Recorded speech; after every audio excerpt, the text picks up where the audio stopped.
Inggris Kroasia yang akan kita prediksi Mas. Ini remontada ya. Kalau bahasa sepak bola sekarang yang modern, Mas sekarang bilangnya remontada, pembalasan gitu. Terakhir kali Inggris bisa sampai semifinal itu kan di Piala Dunia 1990. Masih Paul Ince, Chris Waddle, terus Gary Lineker.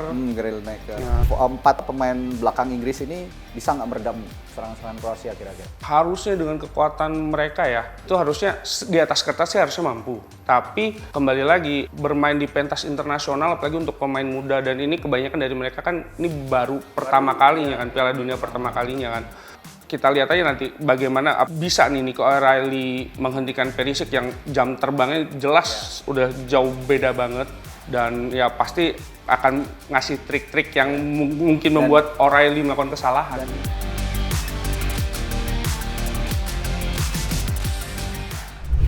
Halo sahabat Kompas TV, ketemu lagi bareng saya Radi di Arah Juara, podcast Kompas TV yang menayangkan prediksi pertandingan-pertandingan di Pesta Bola Dunia tahun 2026 ini di Meksiko, di Amerika Serikat dan juga Kanada.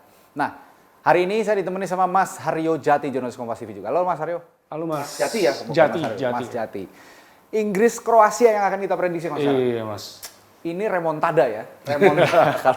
Kalau bahasa sepak bola sekarang yang modern, anak-anak sekarang bilangnya remontada, pembalasan gitu. Revenge-nya Inggris ke Kroasia. Karena di tahun 2018 saya ingat banget, saya waktu itu di Stadion Luzhniki di Moskow, Inggris sempat unggul lewat Kieran Trippier, langsung dibalas 2 gol jadi 2-1, akhirnya gagal ke final ya. Iya. Dan akhirnya gagal juga di perebutan juara ketiga oleh Belgia. Nyesek memang. Tapi itu pencapaian terbaik Inggris ya so far ya, Mas Jati ya. Iya, semenjak terakhir kali Inggris bisa sampai semifinal itu kan di Piala Dunia 1990. Ya waktu itu masih ada Alan Shearer kan? Iya, malah kayaknya belum eranya Shearer ya. Masih Paul Ince, Chris Waddle, terus Gary Lineker. Nah, waktu itu juga akhirnya Inggris kan gagal juga untuk meraih peringkat 3 tuh kalau nggak salah. Kalah sama Italia di perebutan peringkat ketiga. Ini intermezzo dulu sebelum kita deep down ke materi-materi pemain Inggris dan Kroasia. Saya tertarik sama Inggris ini kan liganya sendiri terbaik di dunia sekarang. Pemainnya nggak usah ditanya. Semua bertabur bintang dan bermain di hampir semua klub-klub top di Liga Inggris. Tapi menurut Mas Jati, kenapa sih di setiap ajang internasional level Piala Dunia lah katakan, 1966 terakhir nggak pernah juara lagi. Kenapa nggak bisa berkata lebih gitu di ajang Piala Dunia ini? Ya terakhir itu semifinalis saja. Jadi gini, itu sebenarnya kayak konsekuensi dari berkembangnya Liga Inggris. Zaman pertama-tama Premier League kan dibatasin untuk pemain asingnya hanya berapa. Tapi berkembangnya waktu dan akhirnya mereka bisa ngalahin Serie A sebagai liga terbaik dunia. Akhirnya eksodus pemain-pemain bintang ke Inggris, apalagi akhirnya uang pun berbicara di situ. Chelsea yang dulunya dominasi Manchester United, akhirnya Chelsea muncul jadi kekuatan baru, Manchester City muncul jadi kekuatan baru, Liverpool yang tadinya setelah era First Division terseok-seok sulit untuk jadi kekuatan Inggris lagi, akhirnya naik lagi dengan dan kebanyakan materi-materi pemain-pemain asing ketimbang luar Inggris. Jadi justru yang berkibar lebih besar itu pemain-pemain asing pemain-pemain asing yang di Liga Inggris yang akhirnya membuat pemain-pemain mudanya sendiri akhirnya tersingkir, dan itu Inggris sendiri itu sebelumnya malah pernah mengalami krisis kiper kan. Setelah eranya David Seaman, mereka sempat kesulitan mencari kiper-kiper baru. Kroasia ini momok banget buat Inggris ya. Momok banget buat Inggris. Nah, tapi setelah 2018, era 2018 ya, meskipun di 2022 di Qatar itu juga mereka tidak banyak berbicara. Tapi regenerasi pemain-pemain muda sudah mulai berjalan ya, kayak di Liga Inggris nih ya.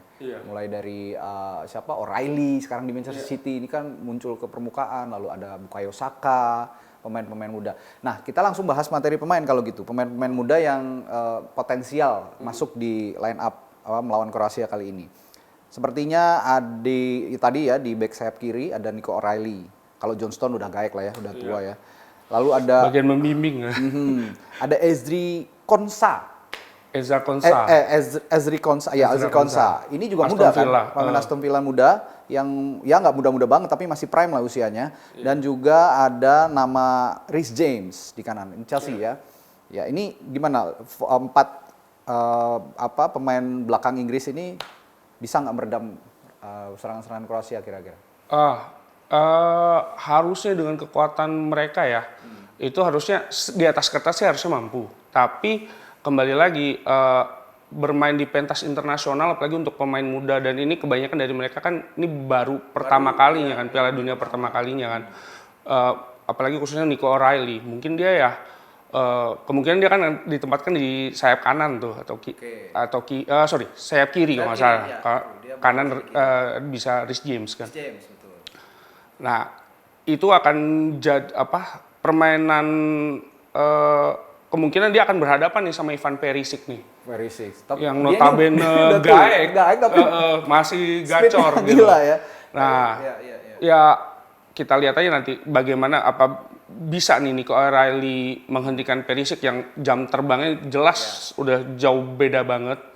Dan ya pasti akan ngasih trik-trik yang mungkin membuat O'Reilly melakukan kesalahan. Dan ini alasan Tuchel kayaknya ya memasang atau memanggil mix ya pemain-pemain muda dengan pemain senior, karena pemain-pemain baru yang mentas di pesta bola dunia sekarang ini kayaknya butuh juga sosok-sosok yang pastinya gaek di belakang seperti John Stones yang akan mengawal ya lini belakang Inggris.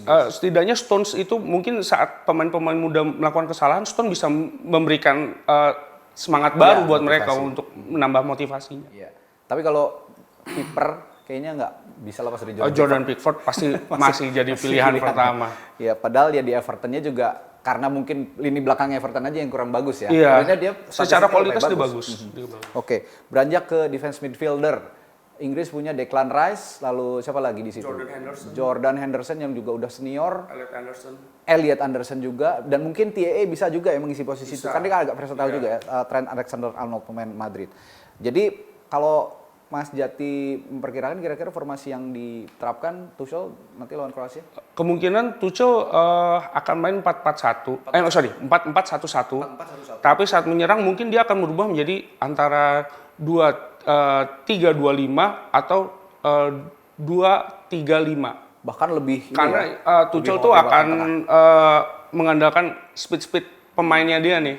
Karena Inggris itu kan banyak dihuni sama pemain-pemain cepat nih sekarang nih. Ada Bukayo Saka, belum pelapisnya Noni Madueke juga luar biasa. Dan sekarang perannya Harry Kane sendiri pun sedikit berubah kan nih. Dia bukan lagi jadi goal getter, tapi ibaratnya dia jadi false nine di taktiknya Tuchel sekarang. Tuchel emang menginstruksikan dia untuk bermain lebih ke dalam sehingga dia bisa memaksimalkan visi sama operan-operannya dia. Ya, jadi kalau ada long pass, ini Harry Kane biasanya bisa pivot dulu, tahan dulu, lalu bagi bola gitu ya. Biasanya kira-kira kalau false nine gitu. Kalau gitu tapi peran Jude Bellingham juga tetap akan optimal atau akan berpindah ke Harry Kane justru nanti? Ya otomatis Bellingham kalau dia bisa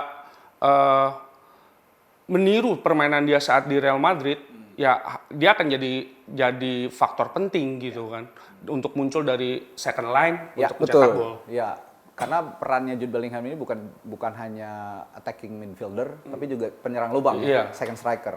Di depan nggak usah ditanya, Harry Kane udah nggak ada belum ada pengganti yang sepadan sepertinya. Oke, kita beranjak ke Kroasia. Kroasia ini sepertinya masih mayoritas memasang pemain-pemain senior ya, kalau dilihat dari line up, atau ada yang baru pemantauannya Mas Jati? Masih kan? di situan masih bahkan ada Luka Modric aja masih ada Andre Kramaric segala di depan, Mateo Kovacic, Mario Pasalic. Cuman menariknya dari Kroasia itu semenjak dilatih Zlatko Dalic, Kroasia itu kayak jadi tim yang berbeda gitu dibanding sebelumnya.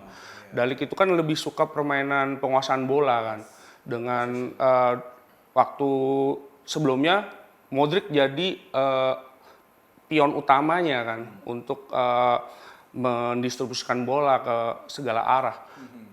Dan khususnya di bola-bola mati ada Josko Gvardiol yang Josko bisa, Gvardiol. dan itu udah terbukti di Manchester City bagaimana dia mencetak gol dari Tapi bola kalau mati. di Kroasia kayaknya Guardiol nih lebih banyak beroperasi di kiri ya dibandingin di Iya. tengah. Kalau di City kan sering juga dipasang di tengah sama Iya. Apoel kan. Sebenarnya posisi aslinya dia tuh semenjak di Red Bull Leipzig emang di Kiri. center back. Oh, di center back.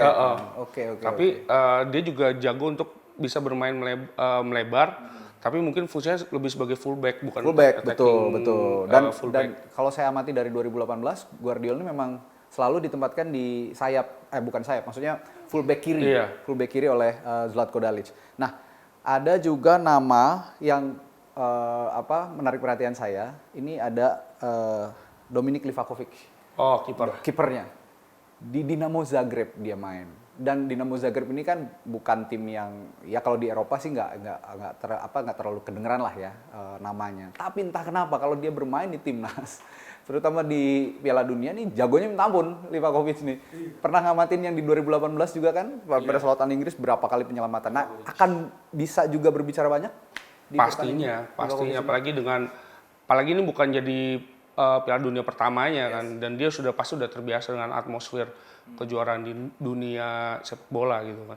Yeah. Apalagi saya melihat Livakovic tuh permainannya ngingetin saya sama kiper Kroasia tahun Piala Dunia 98, Ivica Dražen Ladik. Oh, oke. Nah, lini depan Kroasia dulu kan punya Davor Šuker, punya siapa lagi ya striker Kroasia? Goran Vlahovic, ada Mario Mandzukic. Sekarang kayaknya belum ada yang bisa menggantikan peran-peran mereka. Ada jatuh namanya Ante Budimir. Ini saya juga baru dengar. Ante Budimir ternyata pemain Osasuna di La Liga. Pernah mengamati Ante Budimir sebelumnya? Iya, Budimir. Dia bermain ya poacher sih. Poacher, bermain poacher, tapi memang itu keunikan dari Kroasia sekarang. Mereka nggak punya penyerang-penyerang killer gitu. Tapi akhirnya dari lini keduanya itu, tusukan-tusukan dari lini keduanya itu, makanya penguasaan bola pasti akan jadi itu dogmatik lah buat pelatihnya yang sekarang gitu. Oke. Nah, kalau kita itu tadi line up yang diprediksi akan masuk jadi starter. Kita coba lihat keseluruhan line up dari kedua tim ya. Kita lihat Inggris dulu. Tadi sudah dibahas bahwa di sisi kanan Inggris itu selain Bukayo Saka ada Noni Madueke yang bisa menempati posisi itu. Nah, selain itu siapa-siapa lagi yang punya kecepatan di sayap sebenarnya kalau di Inggris itu? Jude Bellingham bisa untuk ke winger. Terus Kobe bisa nggak sih? Kobe Mainoo lebih ke defense? enggak sih. Dia attacking midfielder sih. Oh, oke. Dia bisa lebih attacking midfielder. Cuman ya boleh juga tuh dicoba untuk dia main di sayap, seru juga tuh kayaknya tuh. Dia punya speed juga gitu Mainoo ini. Belum lagi ada Marcus Rashford. Iya. Marcus Rashford ini juga bisa dan dia kayak reborn di Barcelona kan betul. gitu. Meskipun kan sekarang balik ya.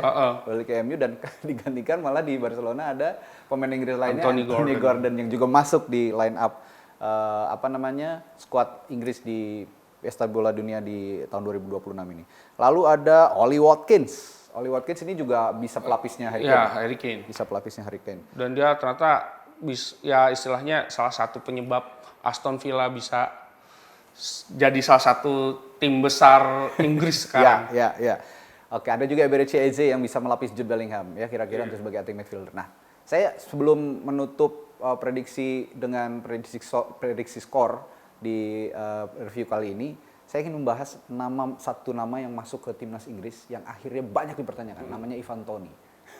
Banyak yang mempertanyakan, kenapa Ivan Toney masuk sih, sedangkan Phil Foden yang biasa jadi langganan masuk di timnas Inggris malah enggak, menurut Mas Jati, kenapa tuh? Ivan Toney itu kan dia bersinar waktu sama Brentford ya. Betul. Ya, sekarang di Saudi League ya? Di mana? Saudi League kan? Oh iya. Ya kan, Ivan Toney di Saudi League. Iya, main di Saudi. Ya mungkin selain Toney itu kan dia cepat, tapi postur tubuhnya kan juga lumayan tinggi itu dia. Ya. Jadi mungkin Toney bisa dimaksimalkan oleh Thomas Tuchel waktu Inggris mau mencari gol, bisa aja dimasukin untuk gaya permainannya pasti akan berbeda kan sama Harry Kane kan. Dia pasti akan difungsikan ya untuk nyetak gol gitu. Ya, pembeda lah ya, kalaupun Iya. jadi super sub lah kalau misalnya jadi pengganti pun. Oke. Tapi saya juga rada ragu sih dia bakal dimainin, masalah ada Oli Watkins. Tapi maksudnya untuk kalau memang sekedar untuk mengisi komposisi tim gitu. Itu tadi banyak kan sebenarnya pemain-pemain yang lebih ya dalam quote and quote gitu ya, lebih sering jadi langganan timnas Inggris, terus nggak kepanggil malah milih Ivan Toney. Ya, atau mungkin juga Tuchel ya berharap ada kejutan kali dari Toni, karena di Brentford aja dia bisa memberikan kejutan gitu kan. Oke. Nah, itu tadi di kubu Inggris. Sekarang kita ke Kroasia. Nama-nama yang juga bisa menjadi kejutan mungkin ya di Piala Dunia atau Pesta Bola Dunia kali ini. Ada namanya Josip Sutalo. Dia bermain di Ajax. Ini memang under the radar, tapi di Ajax sendiri saya kalau pantau dia selalu jadi starter di musim kemarin.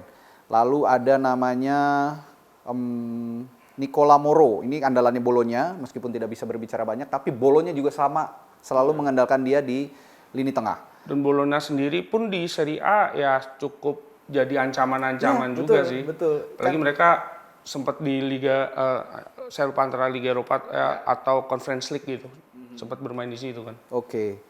Ya paling itu sih yang bisa membuat kejutan. Tapi yang bener yang kata Mas Jati bilang tadi, Ivan Perisic ini makin jadi gacor. Ya. Makin gacor. Saya juga Makin gacor. ini salah satu pemain favorit saya ketika Inter juara Liga Italia waktu itu. Ivan Perisic masih ada sama Romelu Lukaku. Itu sekarang main di mana ya Ivan Perisic? Kayaknya Saudi League juga ya? Itu dia di Eindhoven. PSV Eindhoven ternyata dia di Eredivisie. Oke. Ini jadi satu pertandingan yang pasti akan dinanti semua orang, terutama penggemar Inggris. Kira-kira skornya berapa? Tapi ini memang sulit sih, karena kalau kita lihat pertemuan terakhir Inggris ya, betul. kalah dan Kroasia selalu jadi biang kesulitan buat Inggris. Tapi saya yakin, bukan yakin sih, saya merasa kayaknya Tuchel bisa mengubah nih. Saya juga ngerasa kayak gitu. Kalau saya mungkin melihat ya Inggris bisa menang, tapi ya mungkin dengan skor tipis. Gitu. Kalau saya sih 2-1.